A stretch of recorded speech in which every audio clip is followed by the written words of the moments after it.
Since America with Eden Cornell. Yeah. And good morning, good morning, good morning. It is Monday. It is November the 14th, and you are watching Common Sense America. I am Eden Hill, and I am so glad to be here with you. It has been a wonderful weekend to come together, to be with family, to be with friends this weekend. And I tell you what, we sat down and we decorated our home for the holidays. We got to be with friends and family, and it's so good to be here with you. I wanted to let you know that this morning and for this week, we have some amazing, amazing interviews, brand new interviews coming straight to you here from Common Sense America. We seek to bring you truth. We seek to bring you God, family, country. And we're going to be doing a lot of human interest stories for you this week as we head into the Christmas and Thanksgiving seasons. Many of you posted on my social channels, and I'm so thankful for all of your comments and your interest and your excitement for everything that we are doing here at Common Sense America. And this morning, we're going to talk about a very powerful topic, and that topic is homelessness. We, as a nation, face a greater impact of homelessness that is in our nation's backyard. And so this morning, we're going to be talking with the president of the Bowery Mission, James Winans. James Winans is based in New York City, and the Bowery Mission is the oldest homeless rescue mission in the United States, based in New York City. I know for us here in Eastern North Carolina, we are looking at the migrants that are being dropped off here. We are looking at new homeless communities that are popping up in the Eastern North Carolina area. And I think at the forefront of what we have in front of us, we need to be talking about homeless issues and how we can better serve the greater community. How can we better serve through our churches? How can we better serve through supporting organizations, local organizations that will focus on the homeless population, feeding, clothing, providing shelter, and providing a hope in the future for the homeless community. So we are going to be talking with James Winans at the top at 9:05 a.m. Eastern. He's going to be joining us. I'm looking forward to having him here from the Bowery Mission. He is the president, and I had the honor to work at the Bowery Mission from 2008 to 2010, serving as their public relations director and also serving on the Don't Walk By campaign. So the Bowery Mission is very close to my heart. They are getting ready for their Thanksgiving, which is the biggest event of the year for the Bowery Mission, where they serve many thousands of homeless people from all 5 boroughs in New York City. And so we're going to be talking with them about their needs, what we can do, whether we are in Pennsylvania, whether we are in Florida, or whether we are there right there in New York City. How can we get involved and help with serving the least of these? And so James is going to be breaking down the numbers, how many meals they serve, how many volunteers they still need, and also talking about the fact that, I don't know if you knew this, but November is National Homelessness Month. It was declared in 2007. So November is National Homelessness Month. Also, something else I wanted to share with you.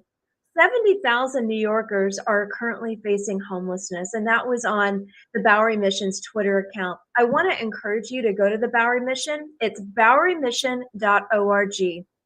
BOWERY mission.org. Check out their website, their webpage, get involved, see what they have going on. I know that they have phenomenal events throughout the year. They have a men's program, they have a women's program, and they have a kids program, and they have expanded leaps and bounds since I was with them. And so we're going to hear a little bit about what they are doing in preparation for Thanksgiving, but also as they go out throughout the year with all of the migrants coming to New York City. Pix 11 in New York City interviewed the Bowery Mission talking about just the influx and how they are handling it. So we'll talk a little bit about that this morning as well.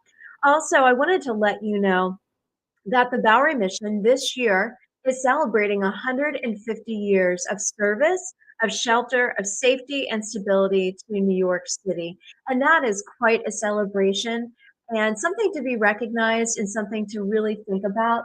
And so I really wanted to raise that awareness for you as we are headed into the winter months, the seasons that it is more difficult, especially for the homeless in New York City, but also thinking about it for here in Eastern North Carolina. I told you the story of my husband and how he was helping a modern day Lazarus, is what he called him.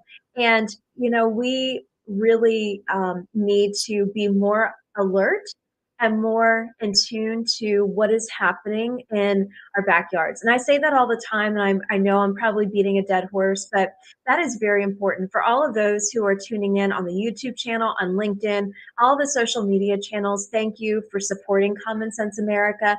Thank you for supporting the 3 months of being on air. And thank you for your support on just helping me expose truth and bring truth to you every morning, weekdays at 9 a.m. I'm really grateful to be able to do that.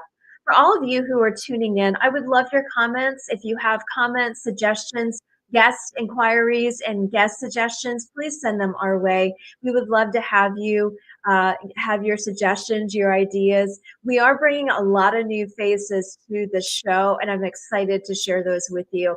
We're going to be doing everything from Christmas topics to kids' books for Christmas to family books and things of that nature. So we have a lot of people from all over the country joining Common Sense America.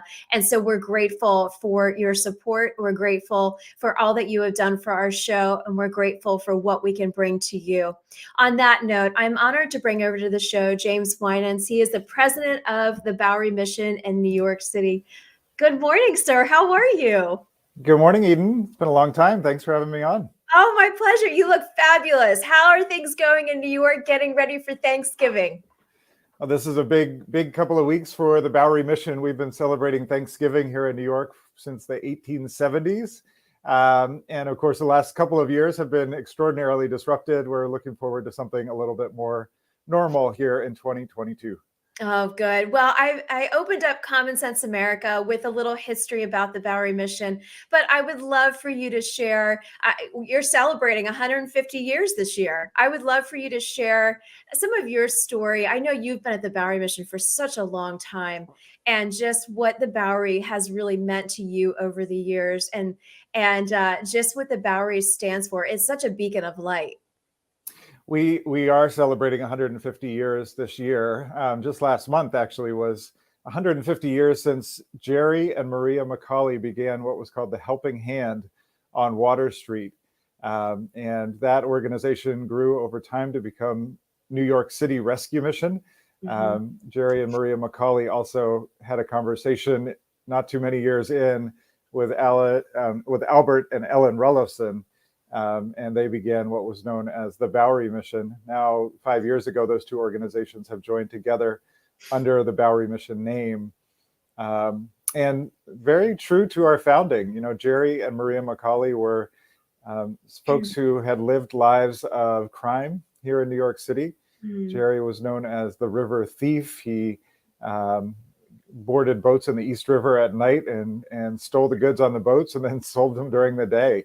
And he ended up in Sing Sing prison upstate for his crimes, and heard one day the testimony of somebody he knew from the streets who shared how he had converted to a life of Christian faith. And Jerry thought, well, if the man's name was actually Awful, if Awful can convert to this faith-filled life of Christianity, I believe I can as well. And so that was a turning point for Jerry. He met Maria. Maria had been actually working as a prostitute on the streets of New York.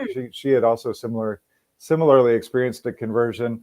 They got married and said, what is it that we can do for New Yorkers who are in the situation that we had once been in? How can we help? And so that was in the 1870s. That was our founding. I first came to the Bowery Mission in 1999 as a volunteer, 23 years ago. Yeah. And I spent a summer working in one of our men's residential programs. And just like the story I just told you, it was those stories of men who had experienced homelessness on the streets, who anybody who had seen them would have considered them beyond repair, unredeemable. But they had come to the Bowery Mission and had seen their lives transformed. And so, but they didn't just take that blessing for themselves and run with it. Yeah. They actually said, what is it that I can do to give back? What is it that I can do to serve and help other people out of this situation that I found myself in? And so it was those men who were serving on staff here at the Bowery Mission in 1999 who really changed my heart for what is possible in the life of somebody experiencing homelessness. I was reading a lot of the different news reports coming out, but I did not realize that since 2007, November is known as National Homelessness Month. And I was looking at your Twitter feed and realizing that, so I was sharing that. And then I also noticed that, are the numbers correct that there are 70,000 New Yorkers currently facing homelessness, or is the number higher now since that time period? I noticed that was back in October. Yeah, there are at least 70,000 New Yorkers experiencing homelessness in New York, either living in municipal shelters, private residential facilities like the Bowery Mission, or out on the streets and in the subways of New York. And we believe that number is rising. And in fact, we are in New York, have many new arrivals in the city of New York who are seeking services, often coming up from our southern border, often originating in places like Venezuela. And we're seeing those folks arrive in New York City as well, actually transitioning through the Bowery Mission very quickly into independent housing and into the workplace. So that's encouraging. But the numbers are increasing, and I think we have this awareness month in November because we're all a little bit more aware as the temperatures drop, how dangerous it is to be out on the streets unhoused in a place like New York City.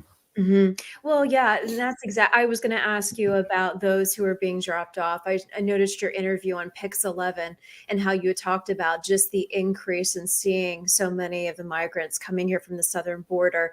And are you finding, is it families, or is it a little bit of both? Is it more men? Is it more women? Or is it a combination that you're finding? Yeah, I think because of the way that we are set up at the Bowery Mission, we would tend not to see an intact family. I don't know that, I don't know the demographic makeup actually of, those who are arriving precisely, but the folks that we have seen have tended to be men who are here in New York alone right now. I was sharing earlier with our audience, and I've been sharing with them over the recent weeks, and this is where I want to leave with you in the next question. Being here in Eastern North Carolina and being here down south, we are seeing similar. We're seeing busloads being dropped off. They were just talking about it happening in Philadelphia, and us being here in Eastern North Carolina, we're by Camp Lejeune, we're by all of your military bases. But my husband in recent weeks befriended a homeless man who was just dropped off here. And we were looking to figure out where we could place him and how we could help him. And what this area is not used to that. It's mostly retirees. It's mostly transplants coming from New York, New Jersey, Pennsylvania. And, we have a couple missions here, but the capacity of, having been with you guys in New York and being in the city and working at the Bowery Mission, I take that and I take that toolkit and I say, okay, what can we do now? How can we help these people? And my question to you is this: as we are here and in other states, every state now is a border state in many senses. And, as you were not aware of this, I ran for state house earlier this year, and I met with a lot of the sheriffs, and they said every state now, and especially North Carolina, it is a border state. So as we are looking at that, what are some tools that you could share with my audience as just as very simple tools as we are continuing to, start to see things? I know there's a couple tent communities that are just miles down the road. What can we as believers, as those who want to give back to the community, as those who want to serve, what are some of your just quick tips that you would say to somebody that doesn't live in New York, but still would like to help? I think one of the maybe one of the traps that we fall into in our compassion is we say to ourselves, what can I as one person do to help? And so often that question leads us into places of despair or giving up, because the reality is we are limited. We are people with limits, right? We have limits to what we can do as one person. And so I just encourage everybody to seek out places of like-minded community, right? Maybe it's your church or house of worship where others, finding those other people who care, and then finding the folks who have been in your community doing this for a long time. And maybe your community does have a rescue mission like the Bowery Mission. There are 300 of those across the country. Maybe in a suburban community, you have a family promise network that you can connect with. There's over 200 of those across the country. But find these places where people have banded together to welcome and help neighbors in need. And then bring all of your skills and talents and gifts into that community, right? But don't do this alone. And then I'm sure lots and lots of your listeners are chasing children around the house or running enterprises during the day, or like there's lots to keep us busy, and just be aware that there are many effective solutions out there, effective organizations out there who are not actually accepting funding from the U.S. government or from the state or local government, like the Bowery Mission. We are relying 100% on private donations to do the work that we're doing. And so being financially generous with organizations like ours who, have community-based, faith-based solutions, who are not relying on government support, by going and making a gift to an organization that's serving in your local community is something I highly encourage everybody to consider. No, thank you for that. What I love about the Bowery Mission, looking at, what you've updated on the website, providing shelter, providing safety, providing stability for the people of New York, for the homeless of New York City. I would love to talk about your Thanksgiving prep. And, it is one of the biggest things that the Bowery Mission puts on every year. And I absolutely loved being a part of it then. And I still, from a distance, love wanting to, be able to support any way we can. Like you said, everything is private donations. So talk to us about the Thanksgiving prep. Talk to us about all the meals, all the volunteers, and what is that looking like as we head, because I know you are very busy, and I know that the support that New York City gives is phenomenal, but I know your support comes in from all over the place. So talk to us about that, kind of educate my audience on all the amazing meals and just the setup that goes into it. Yeah, the Bowery Mission is certainly New York City's longest running Thanksgiving tradition, and perhaps one of the longest running in the country.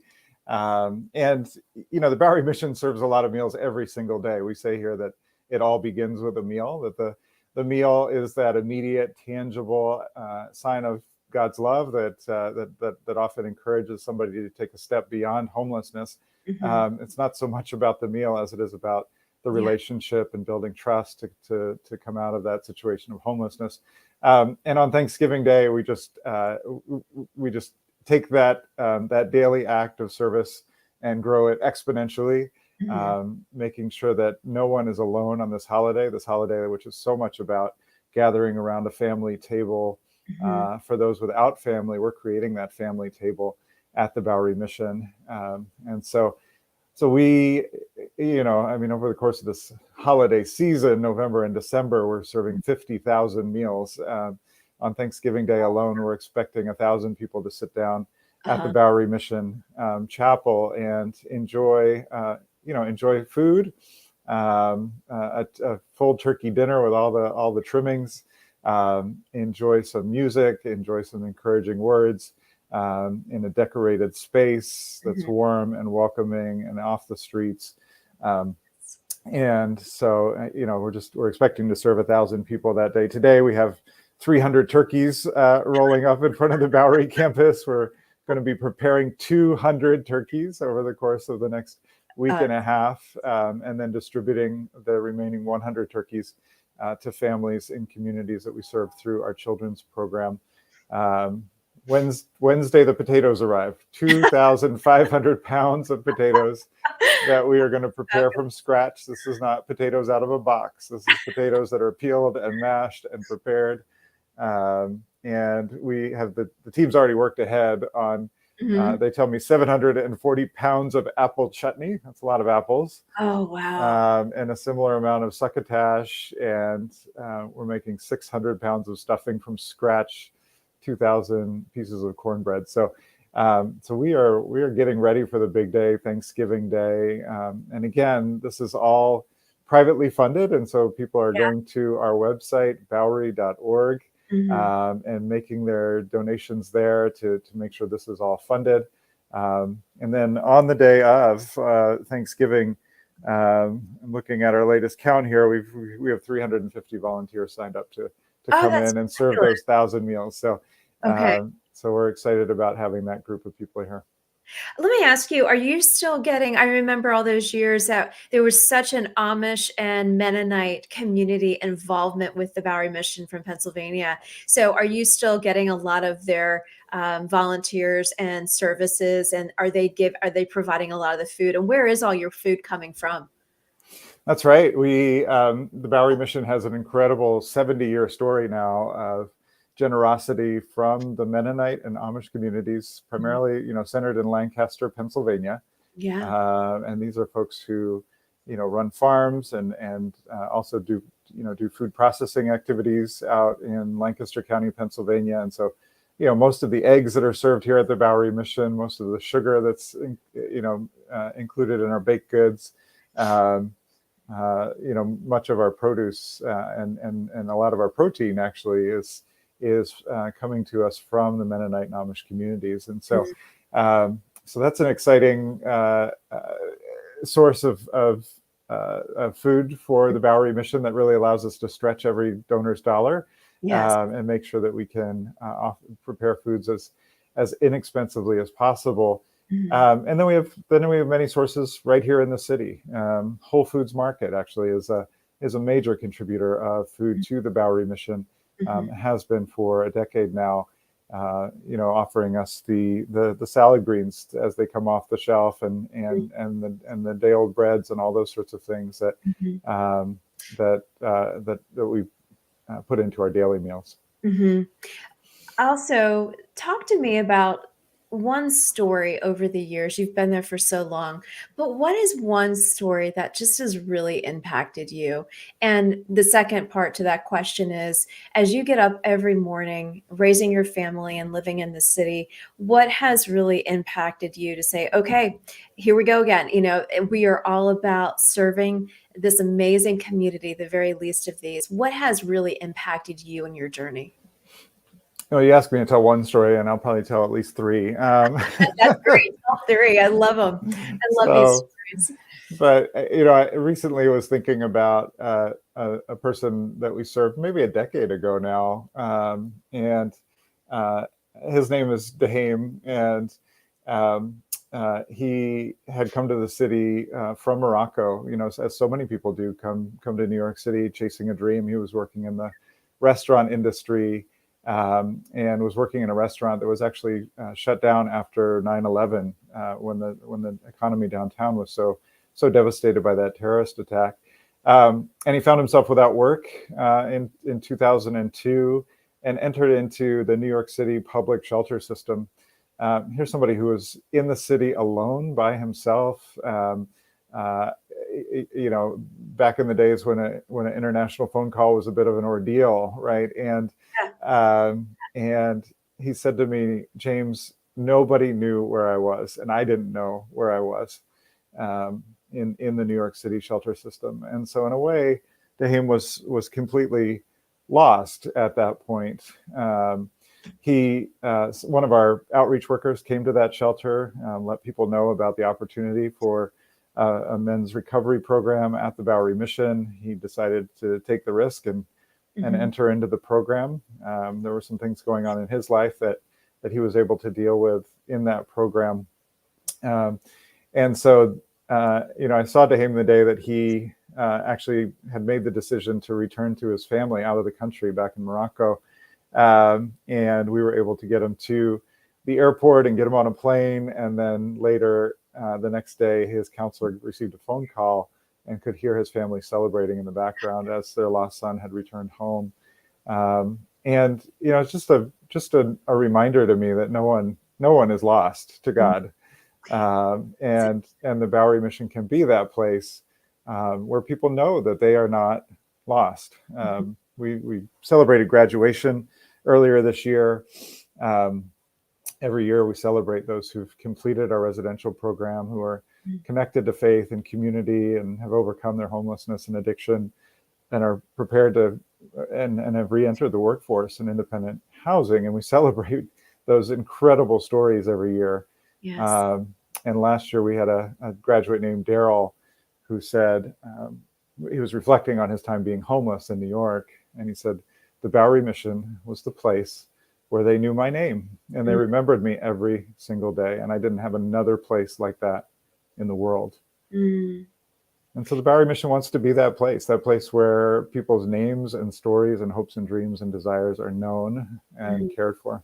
And one other story I'd love to share is the story of James Macklin too. I mean, that's a phenomenal story. I'll let you tell it if you want. I mean, I don't know if I would do it justice, but always riding the subways with him, going to serve, and hearing his stories, but how he was a businessman, a leading businessman, and then ended up on the subways and ended up becoming very homeless, and then had this whole life transformation because of the Bowery Mission. And I would love to have him on if he wants to come on and then sing a couple tunes with me too. I'd love that. But that story, those stories of impact, really just, you guys are a beacon of light to the city itself, but also as you guys are the oldest, homeless rescue mission now in the United States, which is absolutely phenomenal. And I absolutely love the fact that you guys have continued through all the downturns in the economy. God has continued to provide, and really show that. And that's what I absolutely love about the Bowery Mission. Let me ask you this. For all of those who are tuning in, audiences nationwide, audiences, from all over the place who are coming in to support this show, how can they get involved, even if they are just going to New York for the weekend, or if they are going to be in the city, but it's not for Thanksgiving? What are ways people can get involved? Obviously, you can go online and donate, but what are other ways that people could get involved if they want to be more active with the Bowery Mission? Yeah, well, thank you for asking that. It's certainly if one of your listeners is coming to New York City, we'd encourage them to come and see. I mean, this is, we believe a very biblical invitation to, come and see what is happening at the Bowery Mission, and in a way, don't take our word for it, right? To determine for yourself what you see and whether or not it's something that you'd like to support and get involved in. So you're welcome here in New York City if you're coming in for a Broadway show or something like that to see a little bit of another side of New York City. And I know even many of your listeners are people of faith. Yes. And so the Bowery Mission can certainly use your prayers all the time. And in fact, that may be the most important thing that you can do, is to intercede on behalf of the work that we're doing in the Bowery Mission. It's extraordinarily difficult right now. I'll just to share. I mean, what we are seeing at the famous red doors of the Bowery Mission, as people come in, is something different than we've seen, I'd say, even 3 or 5 years ago, in terms of the level of life-controlling drug addiction that is happening in our city. Our staff over the last year have literally been saving lives every month through utilizing overdose reversal drugs and CPR, and we're just seeing a lot of trouble around drugs. We're seeing a lot of high needs mental illness. I was going to ask you about as that. Well. Yes, I mean, we're I think we're all experiencing an increased level of anxiety in our nation, and when you're unhoused, that is an extraordinary burden to bear, and it leads to some very dangerous for yourself, dangerous for others behavior at times. And so we continue to need the prayers of your listeners as we as we do battle on several fronts here in New York City. Yes. Yeah, I was going to bring up the mental health aspect because it's such an epidemic, even since the COVID and the isolation techniques. I see it here on the battlefront with regards to our military, with our active duty, with our retirees, with our veterans, that isolation piece and everything that happened and then also in our teens as well, the next generation, I'm seeing it there as well. So it's just this threaded mental health piece that is, and the teen suicides. I work with a local school here. It's a homeschooling pod. And, she is an educator and a director of it, and she's seeing such a high rate in teen suicide. And so that is something that we will put at the very forefront of praying for the Bowery Mission for sure. I can't imagine, what you guys are seeing even at this point, like you said, in the past 3 to 5, 7 years, or et cetera, et cetera. Let me ask you something on a final note before I let you go, because I know you got to go work on some turkeys. On a lighter note, talk to me about, if you can, Don't Walk By, and how is that still running? And will you be in the Bowery Mission, all the partners transitioning into Don't Walk By for the winter months? How is that looking on the forefront as well? Yeah, let me first pick up on your thread about the next generation, and just let your listeners know that the Bowery Mission is well known in New York City and around the country for our work with adults who are homeless.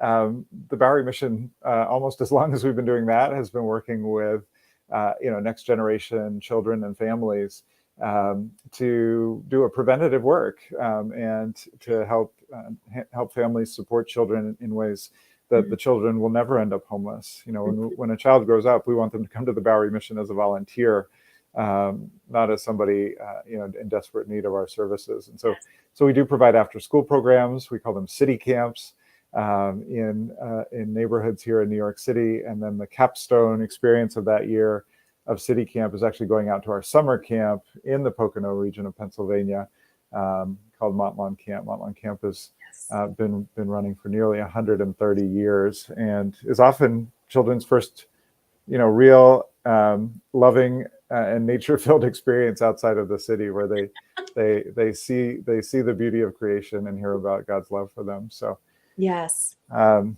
as far as Don't Walk By, this is an initiative that the Bowery Mission partners with the Salvation Army, City Relief, and Hope for New York to train volunteer teams in homeless outreach to kind of demystify that experience of encountering a neighbor on the street without a home. How do you do that in a way that is loving and caring and purposeful and fruitful?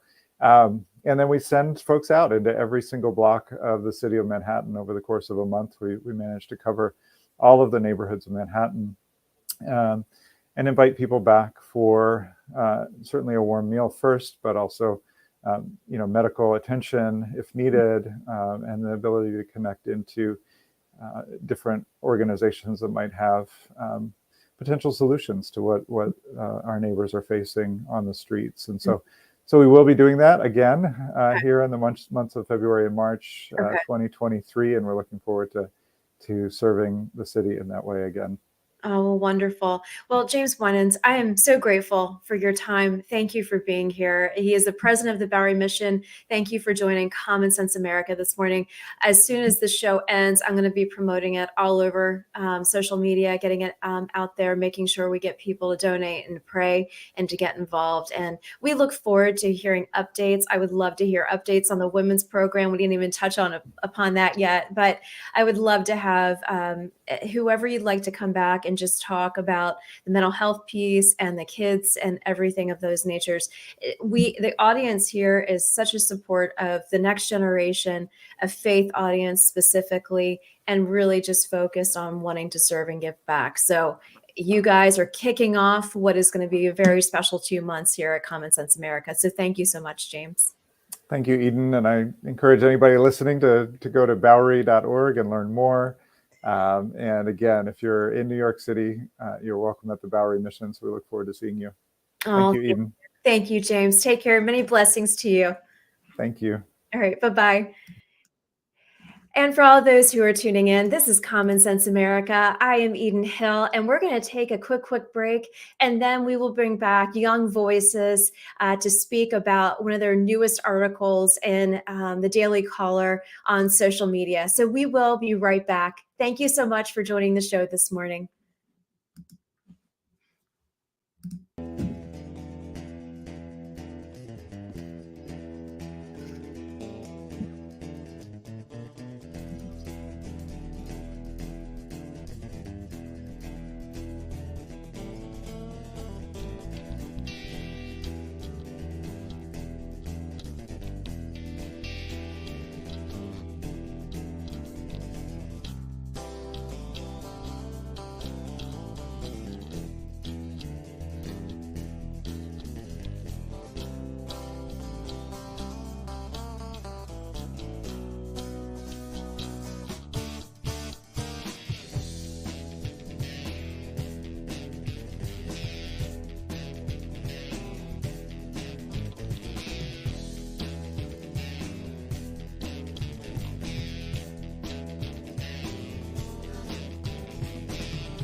And good morning, and we're back. This is Common Sense America. We just took a quick break, and we are bringing over to the show Leslie Corbley. She is a Young Voices contributor, and you guys all know how much I love our Young Voices contributors. And if you would go follow her on social media at Corbley Leslie, you can see it going along the bottom half of the screen. And so we would love for you to follow her. This morning, we are going to be talking about Daily Caller's article she wrote, an opinion article she wrote, just how blurry are the lines between social media and the government. So we have a lot to talk about. And as I welcome to the show, good morning, Leslie. It's nice to meet you. Welcome to Common Sense America. Thank you. Thanks for having me on. Oh, it's my pleasure. I read your article and I was applauding you as I was reading through each paragraph. First and foremost, thank you for joining Common Sense America. I love Young Voices. I am just grateful to have you as a commentator and a contributor for them, as a policy analyst. But let's get right down to the social media and the blurred lines with the government and private sector. Could you explain to our very conservative, faith-based audience, nationwide audience, about your article? And then I will post it so I've already posted it for people to go ahead and read. But talk to us about the blurred lines that many of us are seeing on social media, and especially as it spiked during COVID. Sure. So the article really tackles the issue of these blurred lines between social media and the government. So back in August, the New Civil Liberties Alliance, that's Mhm, NCLA, mhm, joined a lawsuit on behalf of two top epidemiologists mhm. in regard to the government monitoring and wanting a lot of control over what content regarding COVID was able Right. to be pushed out via social media, particularly platforms like Facebook and Twitter. So Mhm, they joined this lawsuit. It was already ongoing. It had initially been filed by the attorney generals of the states of Missouri and Louisiana. mhm. So it was Right. ongoing litigation even prior to August when this new Civil Liberties Alliance group joined on the Mhm, lawsuit. So documents that came out of that really showed how collaborative the relationship between these companies and the government is. And when I mhm, say the government, this encompasses several agencies from the CDC and the Health and Human Services to the mhm, White House and at times law enforcement agencies such mhm, as the FBI. mhm. So let's talk about this more. So the general analysis, but let me ask you this: what do we do as we are seeing these blurred lines on our social media accounts? The censorship is a huge issue and our First Amendment rights. So what do we do as private citizens and say, hey, wait a second? Freedom of speech here. Why are you censoring what I'm saying? It's happened to me from a business standpoint and also a private standpoint. So I get on there and I talk about our health freedoms. I get on there and I talk about, you know what? I'm a pro-lifer. I'm going to talk about it till the cows come home. But what are we supposed to do? Are we going to continue to watch other states file suit similar to what these two states have done, or are we as private citizens just going to have to sit here and be censored? What are your thoughts on that? It's going to be the solutions are going to take quite a while to emerge. So there's Mhm, several problems here, two of which are very apparent, I think, to average people, and they're navigating it every day. The mhm, first is that the lines between public, private, and an interpersonal sense are blurred. uh-huh, Think things like work from home, yep, what's your office versus what's your home, yep, right? That's harder to yep, tell. What information are you sharing with just friends versus the public? So yep, think things like Facebook or other forms of social media where you yep, can limit who sees certain content, but the content itself is still less secure than if it were spoken in a house, right? So we right, have a lot of blurred lines from public and yes, private just in throughout all of the world in a way. right, Like, again, this blurring lines between digital spaces and physical spaces is yeah, part of what is bringing about these issues. So that's one piece of the puzzle that's not going to be going away anytime soon. And then the other piece of the puzzle is that it's increasingly difficult to tell what is public and private in an yes, economic sense, right? yeah, The government is increasingly regulating every part of the economy that it can get its hands on, and this is including on the technology front, which mhm, is driving some of these problems because as is linked in the article I wrote, for instance, Cato put out a mhm, article, a yes, really I good saw that. report on job owning, and that's part of this problem, which is that the extent to which social media companies are operating purely voluntarily is not really clear because the government has a lot of regulatory authority over these companies. So what individuals can do, which I know I Right, just put a bunch of problems out there that no one individual is going yeah, to solve. I know, I'm like, that's fantastic, but individuals can be very cognizant of what technological platforms they're using, and I think they should be very interested in what the not just the content moderation policies are, although that should certainly be on their minds, but also what data they are collecting, how mhm, they're storing data. Those kind of questions are really important. So for just because it's what data they're collecting is going to govern what they have potentially to give over in a, let's say if it was a subpoena, mhm, or some other reason that a government entity would have interest in obtaining information from that company, what they mhm, collect, if they haven't collected that information, they can't fulfill a right, potential request. Now I know that's thinking much more long term, but sure, asking what can people be looking for, and it would really be content moderation policies, yeah. what information is being collected and how is it being stored. Right, right. I want to read a part of your article. I just want to cite. So this article came out at the end of October, so really just about 2 weeks ago, if that, in the Daily Caller.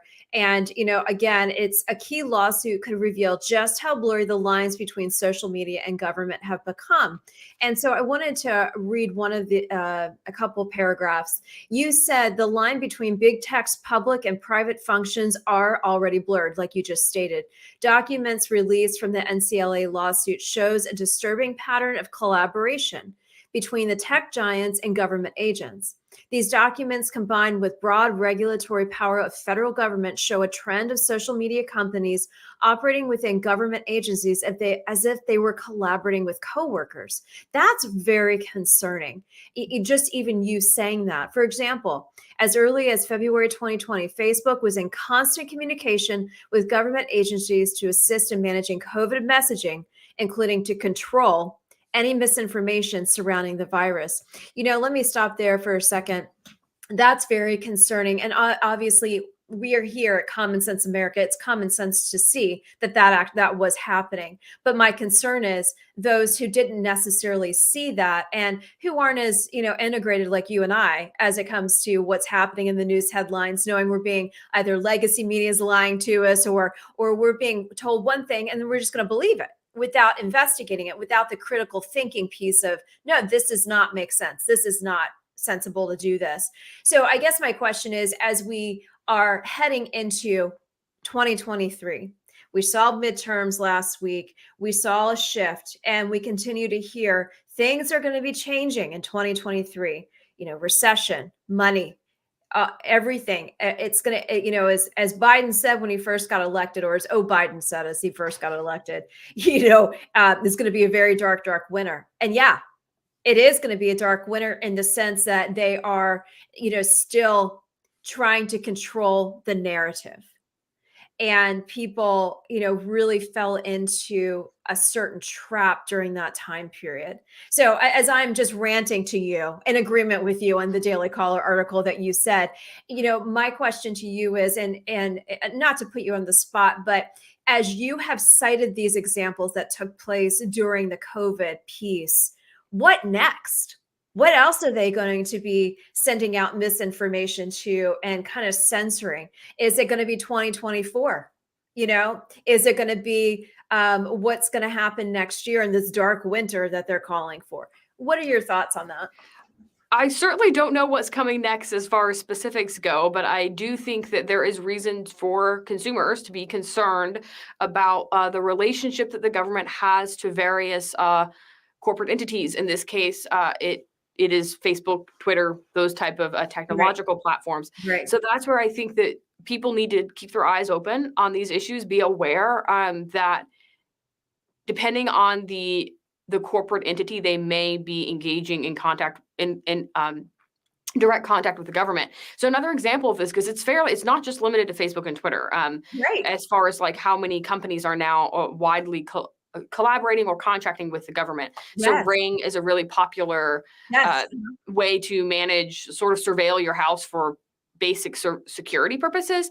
They also have contracts with quite a few law enforcement agencies across the country. And so that's another thing consumers may or may not be aware of as it relates to these issues. Again, I think the big issue, a big takeaway for listeners should be to pay really close attention to what it is they're putting out there. Any data you don't control, and by that I mean is on your personal server or something of that nature, is data that you don't have a lot of security in. So there's reason to pay attention to those kind of things, to what kind of information flows out or in. So again, like you said, there are filters, so to speak, surrounding what comes in from your social media accounts. And so I would really encourage listeners to take a more active role in obtaining information, to be very questioning and not to just believe what they read, regardless of the outlet, but to really, to the extent possible, go to original sources. So let's say you hear something that sounds really scandalous from across the country. If you can find an article from a local newspaper, that's more likely to be accurate. If you can find verifiable information that comes from firsthand accounts, that's what you're looking for when you're making decisions. Certainly don't ever outsource your thinking to any media platform. Because it's not in your best interest. No, most definitely not. No, and as you were saying that, I sit here and say it is with you just even using the example of Ring, they are really infiltrating, trying to be as in control of what we're doing as possible. And I'll say you don't have to. I know you're sitting there from the Institute of Economic Research, but it just the authoritarian messaging, the authoritarian mindset is definitely it's infiltrating in some of these big tech, big media type situations. And that is very concerning, especially for we, the American people. We, the American people, are sitting here looking at, okay, what's going to be next on the table, on the kitchen table for us? If you don't mind me jumping in as well, like really, Oh, we please need do. to think about how long this has been going on. We Yes. were willing to trade a good chunk of our security for safety, or our Yeah. privacy for safety back Yeah. during not long after 9/11. So these Yep. issues have been metastasizing for some time, Yes. and the incentive of selling what essentially amounts to surveillance services to government is only increasing with time because of the ability of technology to surveil in ways it couldn't before, right? Mhm. Facial recognition is a big area where you're going to see governments collaborating more with companies to identify potential suspects.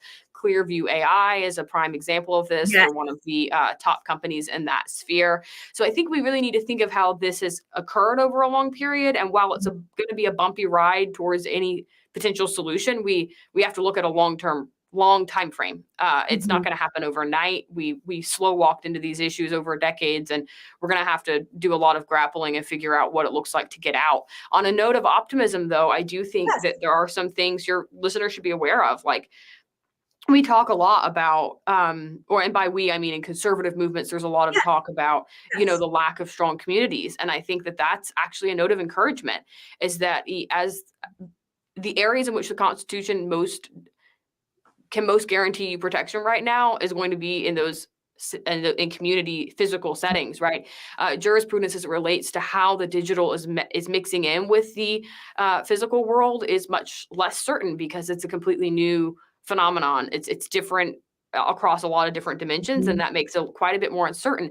But as it relates to gathering and doing other physically bound forms of community building, that is certainly secure, and I think should be very much encouraged. Yeah, no, very much so. I was sitting here looking at your bio, and I wanted just to say to the audience of Common Sense America, I'm just so impressed by the fact that you are a privacy policy analyst with the Libertas Institute in Utah. Are you currently there right now? Is that where Sure. you So are? I work with Libertas. That is my full-time job. I am finishing up a visiting fellowship with the American Institute for Economic Research. So that's what's behind me. Right behind you, yeah. Not to be confused. I'm still with Libertas. Yes. You are still with Libertas, okay. Absolutely. Gotcha. And then let me ask you this, what other, and I see that you are very focused on maintaining privacy in the cyber age, which is really impressive. What other things would you recommend to a common sense audience as we head into 2023 for them to kind of be really in tune about as it comes to our protection, especially with us being so glued to these, our teenagers being so Sure. glued to these, we are being so glued to it because we don't know whether to believe ABC News or Facebook, right? And I don't believe either one. But at the end of the day, what are your recommendations, and what do you have coming down the pike that we can be watching for as we follow you on your social media as well? Sure. I would recommend really looking at the media landscape, like you just said, is not trusting any one source and being very aware of what is being written. The trustworthiness should, I think, at this point tie to authors rather than institutions. It is very difficult to find media institutions that are worth their salt. So I would Right. definitely That's pay more exactly attention to individuals and what they're writing, and just be very aware as you're reading something, not taking it as gospel truth, being very critical in your awareness of, okay, this might tell me a piece of the story, but not all of it. So that would be some basics there. As far as the digital privacy end, I think moving to end-to-end encrypted applications for your email, that could be something like Proton Mail, Okay. or for messaging. Signal is great for messaging, is Okay. a way to protect yourself. I don't see a lot of value, frankly, in the legacy social media applications. I personally don't have any of them. I think Twitter is the only one I maintain for work, Yeah. but Yeah. everyone can make their own decisions on that. Clearly, it's not an end all be all, but I think that particularly in light of what is coming out with these lawsuits, you do need to be aware that these technologies, or sorry, these companies, these tech companies, some of them are much more private in the sense that they have a more contentious relationship to the government than others. So that's, again, where you can look at what application and what social media am I willing to work with, and how do they see their role in the private sphere? They see their role as one that doesn't really have much to do with the government, or are they very willing to work with government agencies to manage content, right? And that's just going to be an issue ongoing moving forward that I think consumers should absolutely pay attention to and should vote with their feet, and should just be aware of that. So I think that those are some interesting things to look at as far as making determinations about what you want your online life to look like. Yes. And then as far as information coming out from me, actually Libertas has launched a scholars network to study these issues. So feel free, please, to go to the Libertas website and look at some of the scholars who will be involved in studying the issues of privacy and self-governance as we continue forward into the 21st century. And then I'll actually be putting out here in the next, at least next several weeks, something that will be related to simple things you can do to become more private online. I mentioned some of those end-to-end encrypted applications, and I'll be writing up sort of some go-to tips for being secure in the 21st century. I would love to have you back to talk about that. I think I have had situational awareness guests on our show before, and we're always having to be situationally aware as we are traveling, as we're flying, as we're, going from here, there, and everywhere. But are we being situationally aware online? And I think that is a great way for us to say, okay, you know what, Leslie, let's bring you back. Let's talk about our situational awareness aspect of being online, and how can we be more protected from, if we have to stay on Facebook, if we have to stay on all these social networks. I have to stay on all of these social networks to carry the show and to promote all the different work I'm doing. But do I want to? Not necessarily. I'm thankful that I can speak truth before they censor me, right? And I'm waiting for that day. Knock on wood, dear God, please don't let them censor me. But you sit here and wonder about that. When's it going to happen? On that note, I want to leave you. I want to ask one final question, and then we're going to wrap for the hour. With Ring and that issue, are there other ways we can secure our home without having be subjected to the Ring itself and that company behind it and what they're doing? Are there other opportunities? Oh, absolutely. There are multiple opportunity or options out there for surveillance outside your home, or security systems that may not be as connected with law enforcement. So the important thing there, and this is again across the board as it relates to any product that connects to the internet or that has a component like that. Oftentimes it's called the Internet of Things, your thing connecting up to the internet. So that could be smart, like it's in this case, it'd be your smart security. It could be something smart that's connected to any other device. I believe refrigerators are now smart. So that's the universe you're thinking of when you think of these smart devices. You want to, oftentimes when you're the consumer, you're looking at an advertisement that just is showing you the benefits, and that, makes sense. They're advertising what it would do on the consumer end. The problem with the privacy front is oftentimes it's the back end things that you need to worry about. So for instance, who controls the data? Where is it stored? So you're looking at those kind of issues as it relates to privacy. So when you look at a flashy new product that may very much make your life easier, one of the initial costs that should ping in your mind is, if this is a smart device, where's the data stored? Do I store the data? Am I in control of the data? Right? Because if it were stored on a local device, it becomes much more difficult then for there to be security issues with who can then obtain it or what happens with it. Right. So that's one thing to really look for. And again, it's that you can't really take anything at face value with these kind of issues. And there are absolutely options, plenty of old school options, even related to securing your home. Really no need to necessarily have a law enforcement component there where they can necessarily look at the footage from your home. Some consumers won't mind that. Some would be completely fine with still working with Ring, but it's not something I think a lot of people are really thinking about. No. on the front end of making these transactions. I just bring back old school. I'll be happy.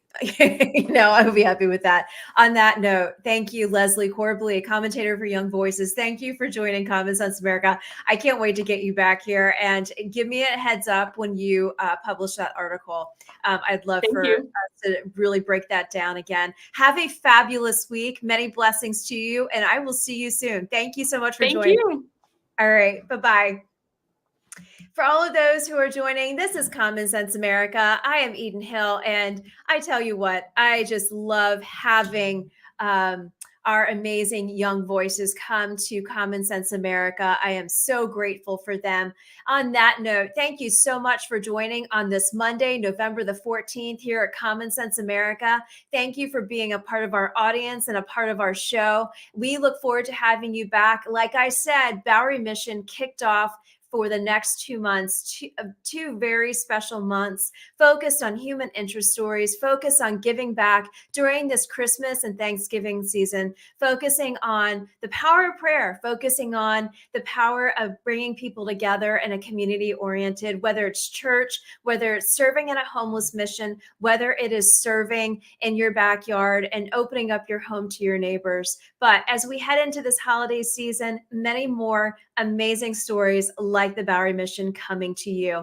On that note, have a wonderful Monday. We will be right back here tomorrow at 9 a.m. God bless you all.